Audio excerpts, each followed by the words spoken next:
Hey y'all, it's Shilpi. Welcome back to Season 5 of the People Over Plastic podcast. Today, we're diving straight into one of the most critical pillars of a healthy democracy, freedom of expression and assembly. In short, your right to protest. When you look at what's happening in this political moment in the country, they're trying to make everybody who is fighting for social justice look like terrorists. One of the biggest tools of state repression, of official state repression, is the threat of material support for terrorism charges. RICO charges that have been waged on 61 people thus far. And then they drag on legal battles. They drag them out so long, they can try to put you back in jail by violating the conditions of your release. It's a way of controlling every aspect of your life.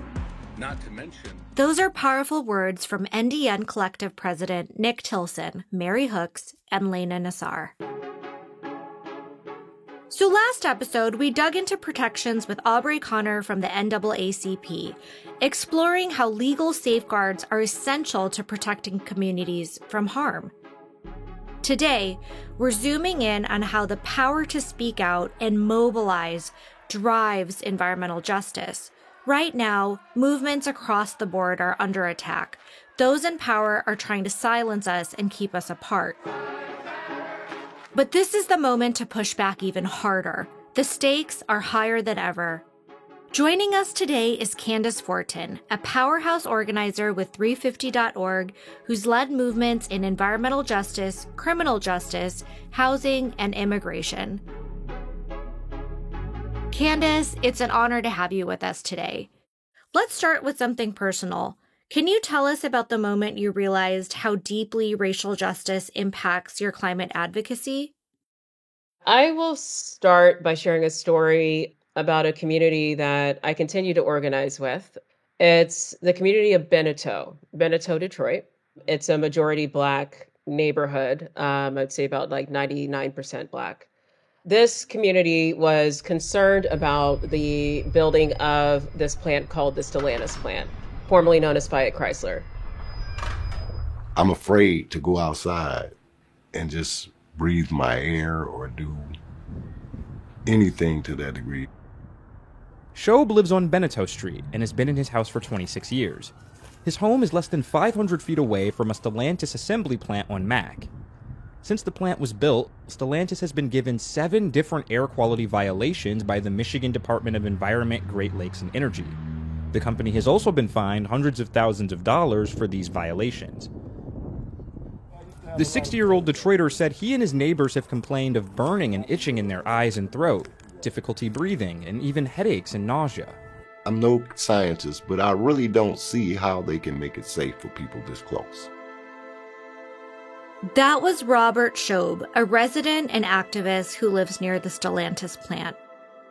You know, it was very clear to them that this is a racial justice issue. Like Stellantis had also had another facility in a more white neighborhood that was just outside of Detroit where, you know, these conversations were already happening, you know, as far as like what regulations were going to take place, ensuring that there's not pollution, but they weren't extending the same courtesy to this community in Beneteau. They did have a meeting with the CEO. It was extremely hostile. He basically guaranteed this community is that he was going to give them $15,000 per house to create infrastructure to protect them from the pollution, which we all know is basically nothing. There's nothing you can do with $15,000 to, you know, really fortify your home and the way that you need for the levels of pollution that would be coming into this neighborhood's backyard. 2 years later, the first case of cancer came about. Someone who had no history of cancer in his family lineage, was otherwise very healthy, is all of a sudden realizing that he has stage 4 cancer. Then there starts to be a lot of community chatter about these set of symptoms. So we started to do this initiative of just like going to people's homes and asking, do you have this set of symptoms like wheezing, coughs, and burning, you know, respiratory tracts and things like that? And more people were starting to say yes. Essentially what they started to realize is that there was one condition called retractive airway disease that people were starting to actually get because of the levels of pollution that were coming into their backyard because of the Stellantis plant that folks wanted to get rid of 2 years prior. The youngest patient right now is 1 year old. So now we have like babies who are getting born into this new illness. And it was all because, they're basically getting targeted because they're Black. They don't take them seriously. That was the first time that I realized there was something deeply wrong. It was also the first time that I felt like this kind of severe depression, honestly, the levels of suppression that was happening in that community was really, really devastating to witness. And it was all because they didn't care about what happened in this Black neighborhood. Apparently, people at the Stellantis plant had a land trust in this exact community of Beneteau. So there was a lot of incentives to get these people pushed out. Older communities and older generations were also moving out because elders were saying, I can't sit on my porch anymore. I don't know why I'm here anymore. I want to leave. It was targeting and racial profiling in a much more insidious way. You're not getting shot, but you are getting these kind of like terminal illnesses that are still going to have the same effect on you, and it's going to be a slow and painful death. I can see why that would be such a formative experience. And I like that example, as heartbreaking as it is, because environmental justice touches all of these elements. It's housing justice, it's criminal justice. It's very much about Black Lives Matter. It's so important that we're connecting all of these dots. This does remind me a lot of our friends mobilizing against the petrochemical industry in Cancer Alley, for instance. How have you seen freedom of expression and assembly impact these particular communities on the ground? I'll preface this by saying I've known about Cancer Alley for quite a bit and got to really be on the ground and build relationships with folks. And a lot of our work really began with like narrative justice. What narrative justice does is that it gives an opportunity for you to tell your truth. It gives you an opportunity to also cast it out beyond, let's say, your local newspaper. It's a way to like apply pressure and give support to folks who are still like on the front lines in doing that. What I started to notice after the narrative justice work is that people were starting to talk more about how can we like start to transition this into like more direct action stuff. So we started to see things like, the American Energy Summit. So the American Energy Summit, it happens every year. They picked New Orleans as a strategic, quote unquote, location. And it's a massive summit. I think there's like thousands of like, oil and gas executives who show up. And I was like, well, this all sounds fabulous. And so myself and about like 10 other folks went ahead and just like registered, and we're like, okay, we're going to do like a series of disruptions. This is what we're going to do. How dare you, all of you, show up here today in New Orleans, in a critical region, to sit here and promote false solutions that are further polluting the planet. It is despicable. You should all be ashamed of yourselves. This is infuriating to see people like you spending thousands of dollars, millions of dollars. How much did this conference cost them? I didn't pay anything for it. Well, how much did you get paid to come on the stage? Nothing. Nothing. So this is just a charity event, right?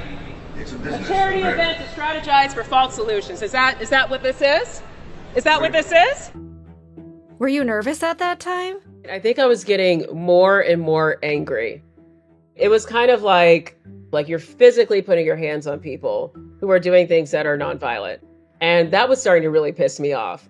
And to sit in that space and seeing, these like millionaires sitting on the stage talking about how they're going to continue to like export LNG and like so like calm and serene because all the violence that was happening outside didn't matter. Like they were not impacted by that. And I was like, oh no, we're not letting this slide. The environmental justice movement really kicked off with protests in Warren County, North Carolina, back in 1982. Locals were standing up against a toxic landfill full of cancer-causing chemicals.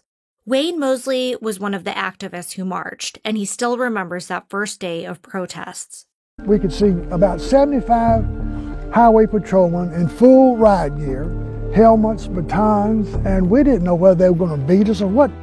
And Dolly Burwell, another resident of Warren County, was also there. Let's listen to her share her experience in an interview with Joy Chen on Matter of Fact. Why did they pick Warren County? I think for 3 reasons. We were poor, we were African American, we were politically impotent. But they weren't powerless. Flanked by national civil rights and local church leaders, Dolly Burwell led her community in a first-of-its-kind environmental justice protest. By calling for an investigation of the EPA decision to allow the PCB to be dumped here. Hundreds were arrested. Burwell went to jail 5 times. People call you the mother of environmental justice. Yes, but you know, I don't call myself that because, again, I was not trying to create a movement. I was doing what my mother told me to do, which was when you see something and you know it's not right, speak up against it. So it's interesting to reflect on this moment in history, which truly highlights the power of protest, but also these risks that activists have faced from really the very start. So Candace, I'd love to know your thoughts on the criminalization of environmental justice advocates that you see today. The landscape is changing exponentially right now. It's important to also contextualize what we do in the US versus what has happened globally as well. And we've also seen this obviously with Stop Cop City and what happened to Tort. I think that did obviously scare a lot of people as well. And it also angered a lot of people. But I was actually shocked when I heard about that because in recent memory, I had never seen someone have that kind of repercussion for doing something for environmental climate justice. I've never, at least in the ecosystems that I exist in, where they were shot like that. As we turn to Georgia, where a newly released independent autopsy of the activists fatally shot by Atlanta police in January concludes their hands were raised up and in front of their body when they were killed. And he literally just had his hands up, sitting cross-legged, protecting the forest. And it's like, what is the underbelly there? And, I think the answer is fairly obvious, that it's just extreme capitalism. They're willing to sacrifice people's bodies to keep the bottom line of their profit margin. We have to start strengthening up how we organize around those things. We can't just anticipate that we're just going to get arrested. There needs to be stronger safety measures in place. We need to be more cognizant about the range of consequences that could happen if we do organizing work, unfortunately. Because at the end of the day, Tort was a beautiful soul who did mutual aid and direct action. This could be any of us at any goddamn time. They are prosecuting climate defenders. They are killing them. And yet, we continue to fucking put money into militarization of the police. We continue to put money into imperialism that is destroying our world. And here we have a project that embodies all of the shit that is so fucked up about the history and the present actions of this country. You just heard Afeni Evans, a DC community organizer with Harriet's Wildest Dreams, who spoke at Tortuguita's Solidarity Vigil in Washington, D.C. After hearing about the tragic death of Tortuguita, the work to stop Cop City hits even harder. For those who might be newer to this movement, also known as Defend the Atlanta Forest or Cop City, it's a grassroots effort to stop the construction of the Atlanta Public Safety Training Center. It's heavily backed by the city of Atlanta and industry sponsors, and Tortuguita was one of the brave activists who stood against it. We cover Cop City in depth in season 3, so I really encourage you to go back and listen. It's an important story that needs to be heard.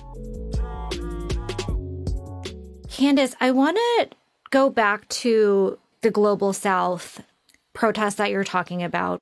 We've seen pro-Palestine protests spreading across U.S. college campuses, but it was a really big deal to demand an end to the horrific genocide in Gaza. I want to know what your response is as an organizer and as someone who's using your personal platform to advocate for Palestinian liberation. I, first of all, think it's beautiful. I always feel like there's a certain point where the tilt is inevitable. And of course, we know that the BDS movement has been going on for decades, often seen as a fringe thing. BDS stands for Boycott, Divestment, and Sanctions. It's a nonviolent Palestinian-led movement promoting exactly that, boycotts, divestments, and economic sanctions against Israel.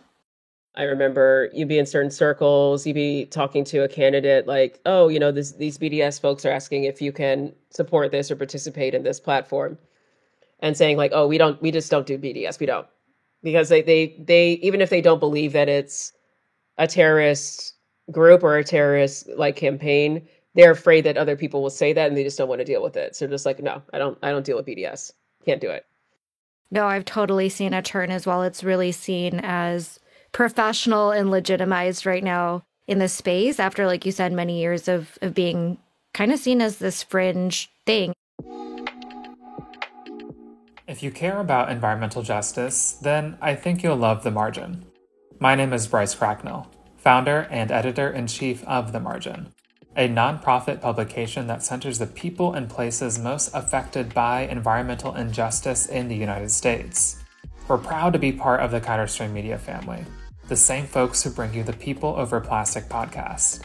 Our latest issue features 2 powerful stories that explore Indigenous rights and sovereignty, including an explosive investigation into how a major public utility perpetuated over a century's worth of harm against tribes in the Pacific Northwest. You can read these stories and more at www.themargin.us. Now, back to the conversation. I think the student movement is incredible. I think it's absolutely beautiful. There's one, I think it was UCLA, and I don't want to misspeak in case it was the wrong college, but they literally de-arrested someone. They surrounded a police vehicle and they got that kid out. I don't think anyone told them to do that. It was just like this really incredible sense of solidarity that made me just really overjoyed. And it was just like this really beautiful kind of intergenerational thing where they were letting the youth lead, but also protecting them so that they don't get dispirited and they don't stop. Multi-generational and also multiracial. This movement is about solidarity and peace and liberation. Given your experience in climate justice and just broader advocacy work, what do you think the implications are for our fight for the freedom of expression and really this fundamental right to organize? I think the right way to start thinking about it is that it's really just a form of intimidation. They're trying to do this like preemptively because there seems to be a very, very real fear about like the fact that maybe this movement is growing to the point where, you know, you have Jane Fonda showing up and you have like, I know John Legend was just at Sharon Levine's house. Obviously that landscape is changing, as we said before, with like Stop Cop City and what started all those things. But I would say keep doing it. Yeah, we don't have a choice. Right. I don't think there's going to be any possible way that they're going to be able to regulate someone who wants to come up with a sign at some kind of like public hearing and speak. I don't think there's any possible way they're going to be able to do that. And there's also strength in numbers. Like if it's 100 people, maybe they can break it up. If it's 1,000, maybe not. The direct action is where it's at. One thing that resonated with me that you were talking about earlier is sort of this access to information, right?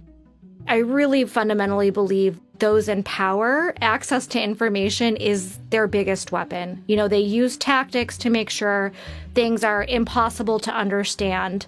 We've seen this with FEMA with insurance. We've seen this with EPA deregulation tactics. How have you seen this play out in your organizing work?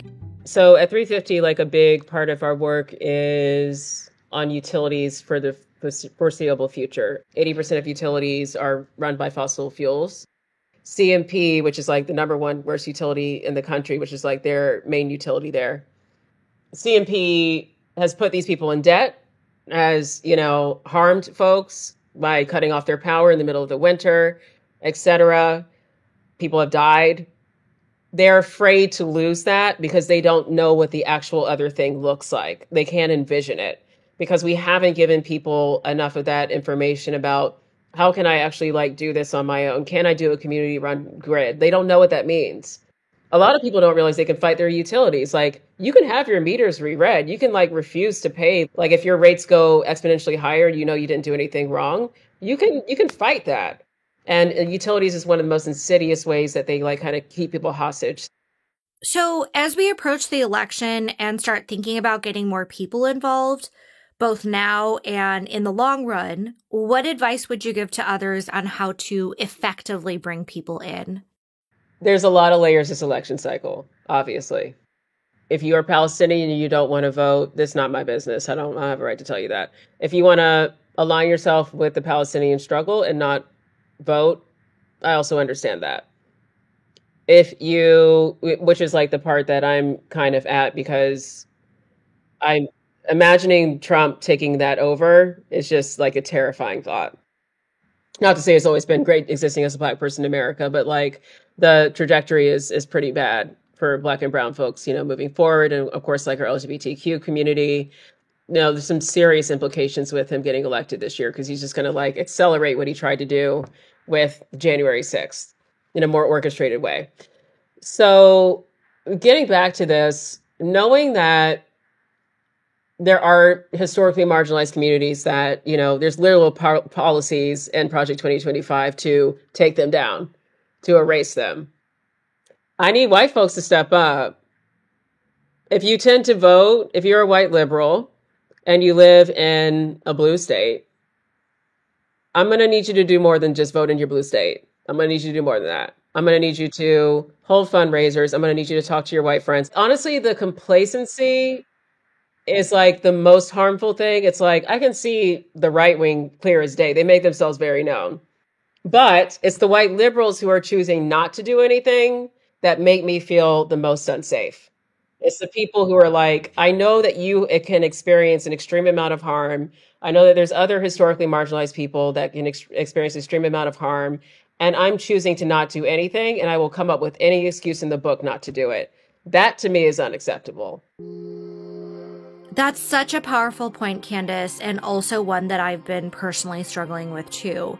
It truly speaks to the deeper challenges we face in moving the needle on justice and equity. So as we wrap, I'd love to ask this final question that I'm posing to all of my guests this season. What does a truly thriving democracy look like? I'll say, first of all, with Kamala, getting her elected is like kind of a choice against fascism, survival. But when we're thinking about democracy, it doesn't exist as far as like a thriving democracy or like what ideally we're looking for. It doesn't exist, I think, in the current systems that we have right now. Like we don't really have a strong third party apparatus. Like we still do have this two-party system thing. And I think there's accountability on both sides. Like the Green Party, the Independent Party, somewhat, but like, again, they're not getting to the finish line. There's not enough discussion about how do we start on a very small level. Let's get people on the school board from the Green Party. Start there. Get people on the school board of Green Party. Just start there. Baby steps. Baby steps. I live in a town of 1,000 people. Like, apparently the mayor was like voted for with 150 votes. I would love to see more visible Black men in the environmental justice space. They do exist, but I do think it's just historically that they've seen Black men get murdered. Like some of our biggest leaders have all been killed by the state. So whether we're talking about Martin Luther King or the folks who set up, Malcolm X, or like numerous Black Panthers, et cetera. For Black women too, there was a time where, they were pushed aside or like not getting credit or like kind of exiled or et cetera, or disregarded. So I loved everything about Assata Shakur, but like to this day, she's in hiding. We're excited about a Black woman running for president, but what happened to Shirley Chisholm? Like she had multiple assassination attempts. There's something about that it gets ingrained into your brain. Whenever you like start to go back, it's like always some set of violence that happens. There's something by the state that happens. There's something by white supremacists that happens. And so we learned that. And I think that does lead to folks just feeling afraid to step up. Unfortunately, state violence against activists of color is nothing new. It's a painful reality that's been part of the struggle for far too long. My name is Assata Shakur, and I was born and raised in the United States. I have advocated, and I still advocate, revolutionary changes in the structure and in the principles that govern the United States. I advocate self-determination for my people and for all oppressed people inside the United States. I advocate an end to capitalist exploitation, the abolition of racist policies, the eradication of sexism, and the elimination of political repression. If that is a crime, then I am totally guilty. Most of the people who live on this planet are still not free. I ask only that you continue to work and pray to end oppression and political repression. It is my heartfelt belief that all the people on this earth deserve justice, social justice, political justice, and economic justice. I believe it is the only way we will ever achieve peace and prosperity on this earth. Activist Assata Shakur escaped from U.S. prison in 1979 and ended up fleeing to Cuba, where she received political asylum. You just heard her speaking from Cuba in 1998. While we've made some progress, there's still a long road ahead. Protecting our freedom to organize, protest, and speak out is crucial for a thriving democracy. Candace, thank you so much for sharing your powerful insights and experiences with us today. Your bold leadership is so deeply appreciated. Thank you for having me. Hey listeners, I have a favor to ask. If you like this episode, please share it with your friends and tell your family. And if you haven't left us a review on Apple Podcasts, what are you waiting for? It only takes a minute. Also, next week is our season finale live from New York City Climate Week. I can't wait for you to hear this episode. People Over Plastic is a project of Counterstream Media and produced by Mindy Raymaker and Dennis Maxwell. Our project manager is Vincent Ford, and our season artwork was designed by Lee No Heisig. I'm your host, Shilpi Chotre. Until next time.